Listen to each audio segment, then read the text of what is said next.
그러니까 네가 군대 제대하고 이 동네 공장으로 온 뒤부터 여기서 사건들이 줄줄 일어나는 셈이란 말이야. 네가 이신정국 엽서 보냈지? 네. 전에도 여러 번 보냈지? 네. 그럼 그 프로 제일 마지막에 무슨 노래가 나왔어? 몰라요. 바로 어젠데 몰라 새끼야! 기억 안 납니다. 기억날 리가 없지. 넌 그때 집을 나갔으니까. 집에 있었어요. 영화를 보면서 교수님 실제 범죄자와 캐릭터가 굉장히 비슷해서 소름이 끼칠 정도로 인상적이었던 작품, 캐릭터 있으실까요? 여러 군데 있죠. 특히 이제 범죄를 다루고 이런 부분에서는 아마도 이 감독님들이 일일이 세세하게 디렉팅을 하기가 어렵죠. 대략적인 어떤 스틸컷을 주면은 여러 가지를 찍게 하고 거기서 건져내는 이런 건데 상당히 수준급의 배우들, 김윤석 씨 같은 네. 배우들이라고 하면은 자기가 이제 몰입해서 하게 되면은 내가 범죄자다라고 생각을 하고 하니까 보통 일반인들한테는 별거 아닌 것처럼 하는데 범죄자들을 다룬 사람들한테 저 범죄자들이 많이 하는 행동인데 저걸 어떻게 알았을까? 라는 느낌들이 많이 오죠. 흔히 많이 나왔던 영화 타짜의 김윤석 씨의 행동도 그렇지만은 특히 이제 우리가 말하는 형사들이 나오는 그런 영화나 드라마들이 있습니다. 거기에 나오는 범인으로 많이 나오는 사람들이 있죠. 그 사람들은 실제로 보면 저 사람 진짜 범인 같다 이런 느낌이 드는 겁니다.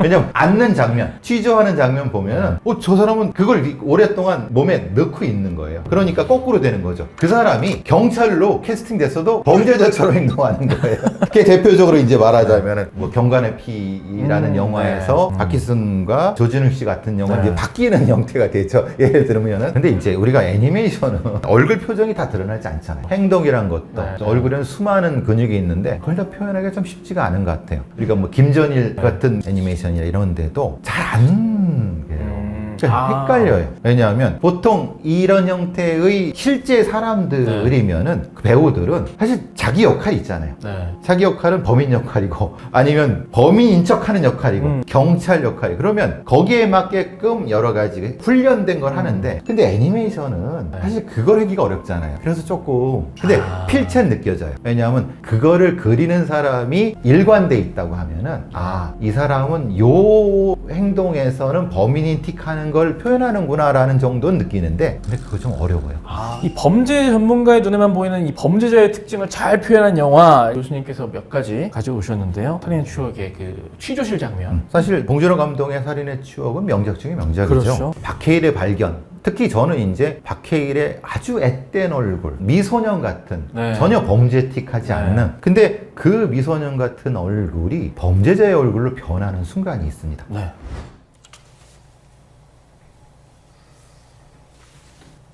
손 좀 줘봐.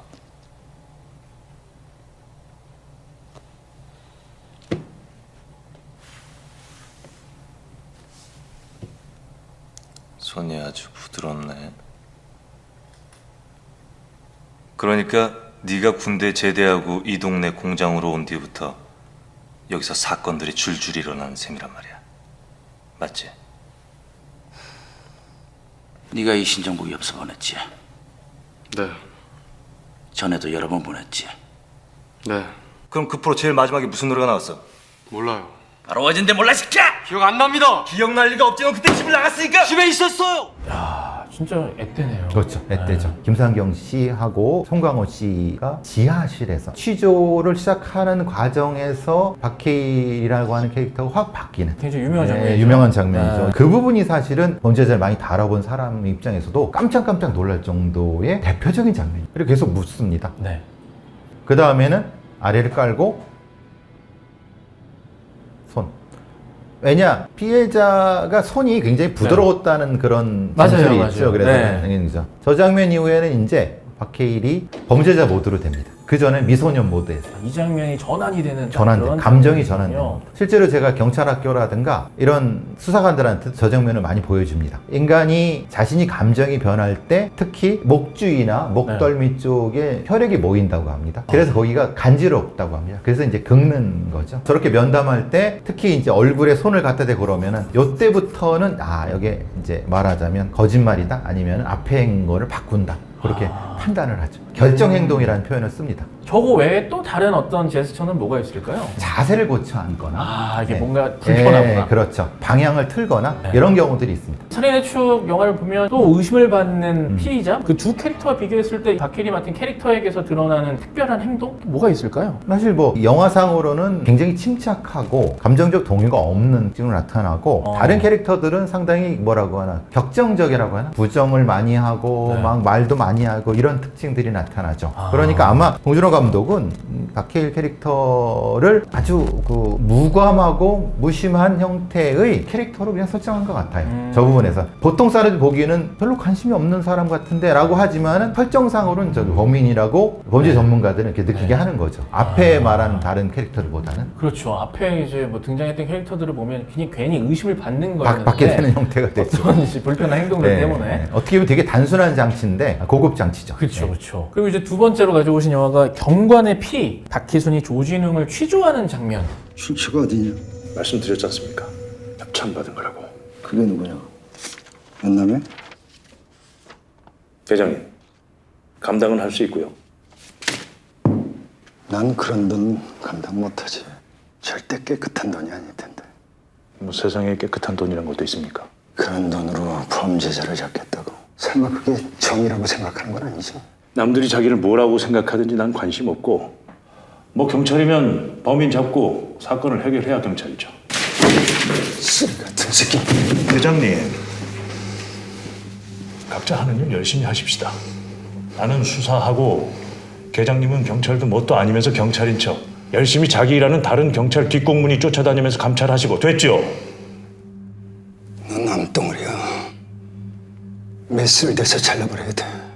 이 작품은 이제 박희순이 내사과 그 사람이고 조진웅이 이걸 부패 경찰이라고 해야 되나 아니면 부패하지만 능력 있는 경찰 뭐 이런 네. 느낌입니다. 둘이 이제 심각하게 감정적으로 맞서는 장면이 일종의 취조실이라기보다는 취조하는 장면입니다. 네. 조진웅과 박희순이 1대1로 네. 얘기를 하는데 실제로는 바뀌었죠. 박희순이 조진웅을 취조하는 것 같지만 형태상으로는 그렇지만 실제로 내용상으로는 조진웅이 박희순을 취조하는 느낌입니다. 맞아요. 중간에 되면 그렇게 뭔가 분위기가 바뀌는 느낌이죠. 그러니까 이거를 이 감독께서 의도를 하셨는지 모르겠지만 아마 이건 원테이크로 찍거나 아니면 그냥 두 배우한테 놔뒀을 가능성이 높습니다. 그 정도라고 네. 하면은 네. 자연스럽게 나타나는 것 같습니다. 제가 보기에는.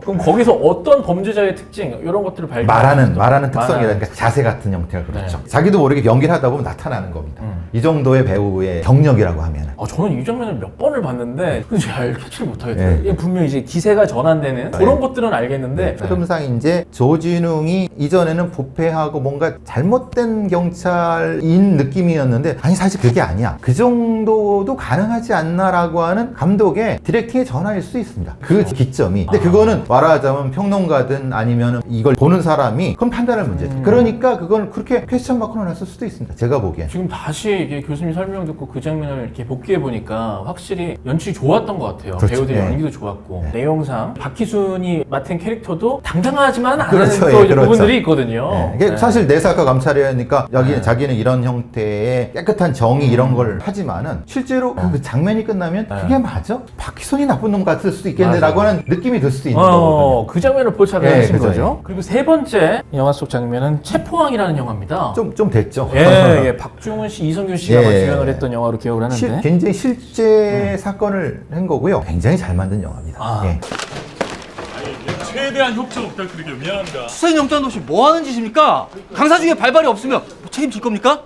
미안합니다. 금방 끝나는데 당신들 뭐 직권 남용하는 거야? 아니 집권 남용이 아니라 때가 어느 때인데 이 양반들이 최대한 협조해드려. 아예 감사합니다. 금방 끝내겠습니다. 저 양반 누구야? 그럼 뭐 복지재단이가 뭔가 만들어가지고 어려운 사람들 도와주고 그래요. 교수님 안녕하십니까. 예, 발발이 처면 날입니다. 단연순지역 식물원센터 직원. 수연아.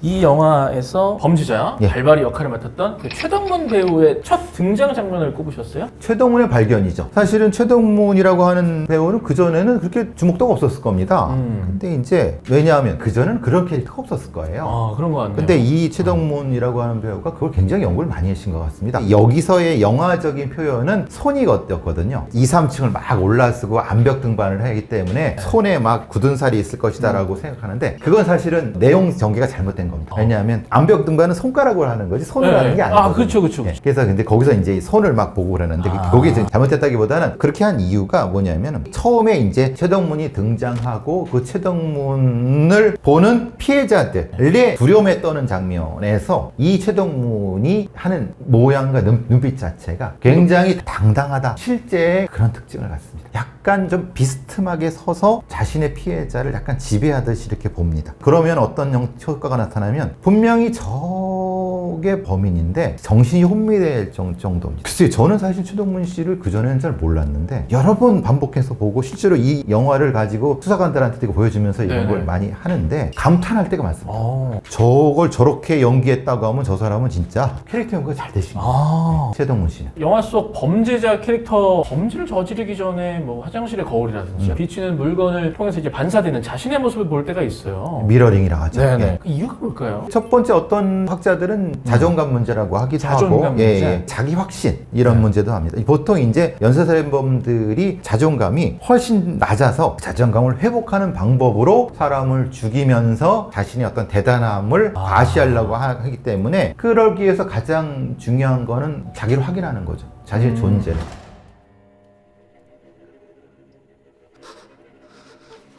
그래서 이제 거울을 많이 본다고 하는데 이제 사실 이 장면은 논란이 많은 거는 그런 겁니다. 현실에서는 실제로 이 거울을 많이 깼다고 얘기를 들었거든요. 그 모습이 보기 싫은 겁니다. 아. 굉장히 초라하고 사실 같은 맥락입니다. 그렇죠, 그렇죠. 예, 거울을 보지 않는 것과 거울을 보는 것은 사실은 같은 맥락입니다. 웃긴 얘기 해드릴까요? 네. 프로파일러들은 거울을 안 봅니다. 왜죠? 악마의 마음을 들어가기 위해서는 그 악마의 마음 속으로 들어가지 않고는 악마가 되지 않고는 네. 이 거울을 보면은 마치 내 얼굴이 악마처럼 보입니다. 프로파일러 경력이 한 2, 3년 정도 안 된 사람들이 겪는 트라우마 같은 겁니다. 그러니까 너무 많은 나쁜 놈들을 상대하다 보니까 거울을 보면 거울에서 내 얼굴이 아니라 나쁜 놈 얼굴이 보입니다. 근데 연쇄 살인범들은 의도적으로 보는 경우가 있다는 건 아마 이거 같습니다. 자존감 확인하는 부분에서 잘하고 있잖아. 야, 너 잘하고 있잖아. 이렇게 자기 확신을 주는 부분에서. 그러니까 자기 확신을 주면서 범죄 전에 이렇게 본다면 텐션을 업하는 거네요. 그렇죠. 예. 저 공공의 이성재 씨가 네. 야, 막 욕하고 막 이런 딱딱 자기를 뗀뗀하게 만드는 똑같은 겁니다. 네. 추격자 이제 지영민 캐릭터가 범죄를 저지르기 전에 거울을 보는 장면. 그 욕실에서 네. 딱 그걸 보죠. 예. 또 저희가 얘기해볼 영화가 이제 타짜인데 이 타짜에서 이제 많은 악역들이 등장을 하지만 악역 캐릭터가 그렇게 또 빌런이다, 사이코패스다 이런 얘기들이 좀 있어요. 아무래도 이제 타짜는 아주 고전 중에 고전이고 거기 나오는 캐릭터들은 아주 매우 특징적이지 않습니까? 네. 정마담도 그렇고 네. 고니도 그렇고 그리고 하는 행동도 자체로 굉장히 뭐랄까 전형적이잖아요. 네. 특히 이제 꽃을 가지고 평경장 장례식에 와서 국화를 딱 해갖고 뭐 한 다음에 또 한단 말이에요. 그러니까 이제 그게 그거죠. 일종의 분리의식 나하고 관련 없는데 근데 형식적으로 내가 이건 해주겠어라고 하는 감정 없이 해주는. 그게 상당히 저도 이제 동감하는 바고. 근데 이 아기는 그러잖아요. 굉장히 그 웃음이 참 비열하죠. 그래서 사실 그렇게 이런 정도는 그렇게 비열하지는 않을 것 같습니다만은 아마 특징적으로 그 웃음 자체를 캐릭터로 잡으신 것 같아요. 약간 비열하게. 그래서 마지막 장면에도 그런 게 있죠. 남을 괴롭히고 그러면서도 그거 가지고 에너지를 얻는. 그러니까 이제 전형적으로 사이코패스라고 볼 수 있는 거죠. 그럼 교수님이 보시기에도 이 악역 캐릭터는 잘 드러나지 않은 사이코패스 캐릭터라고 볼 수 그렇죠. 있겠네요. 예. 근데 여기서 아기는 사이코패스인 걸 드러날 필요는 없죠. 이건 사실은 타짜는 도박에 대한 거니까. 근데 약간 그런 부분이 있지 않습니까? 무감하지만은 자기 얻을 거 다 얻고 지배자이면서 얼굴에 딱 표정이 나타나는. 근데 뭔가 의식은 행하잖아요. 네, 의식은 하고. 사이코패스 연쇄살인범들이 그런 걸 많이 합니다. 형식적이지만 할 건 다 하지만은 사실 별로 관심이 없어요. 교수님이 생각하는 그런 타짜 최고 빌런은 또 근데 이제 정마담을 꼽으셨어요. 정마담은 피해자인가요? 가해자인가요? 정마담은 가해자 아닐까요? 평경장한테 피해를 받았다 그러죠. 왜냐하면 사실 평경장이 저기 그렇죠. 이렇게 소위 네네. 픽업한 그래서 네네. 이제 이런 더러운 마당에 들어갔다고 자기가 얘기를 하잖아요. 네. 근데 꽃이 되죠. 그 흔히 말하는 그런 서사라고 하면 정마당이 진짜 사이코패스죠. 그게 중심이죠. 본인은 정마담의 카드잖아요. 중심적인 빌런이잖아요. 그래서 그래서 나중에 이 영화가 사실은 정마담의 회고잖아요. 아마도 정마담의 시각, 빌런의 시각에서 다른 걸 이렇게 하는 것 같아요. 아, 역시 교수님이 또 이렇게 타짜를 분석해 주시니까 또 새로운 또 시선이 나오는 것 같습니다. 그리고 또 이제 타짜를 많이 좋아하시는 분들 중에서는 곽철용 캐릭터. 곽철용 캐릭터도 사실 되게 무시무시한 캐릭터거든요. 곽철용 바보 캐릭터 아닌가요? 뭐 묶어 떠볼까? 코미디적인 요소로 활용되지만 이 사람이 또 행하는 걸 보면 그렇죠. 가감없이 사람을 시켜서 죽이니까 죽이는데 자기도 죽잖아요. 그러니까요. 진짜 빌런이라고 하면 자기가 죽이기보다는 뭔가 더 이제 살아남아야 되는데 오히려 백도빈 배우는 그냥 수족이고 그런 느낌이 드네요. 그런 면에서는 진짜 정마담이 판도 다 짜고 사람도 다 자기 멋대로 이용하고 그때그때 버리고 저는 또 이제 지금 문득 생각나는 장면이 교수님 등장하잖아요. 그렇죠. 중간에 그 교수님이 계속 도박을 하게끔 또 종용을 하잖아요. 계속 쭉쭉쭉 빨아먹죠. 빨아먹고 쭉 빨아먹지만 사실은 끝내 완전히 죽이진 않아요. 왜냐하면 다음에 또 빨아먹으면 되니까. 우리가 생각하는 최고 빌런이 죽여서 완전히 절멸시키는 게 빌런이 아니죠. 끝까지 자기 지배해 놓고 자기가 왕이 되는 걸 유지하는 게 최고 빌런이죠. 죽이면서 자기까지 파멸되면 그게 무슨. 그러니까 악인은 정마담보다 한 수 아래다. 저는 그런 생각을 합니다.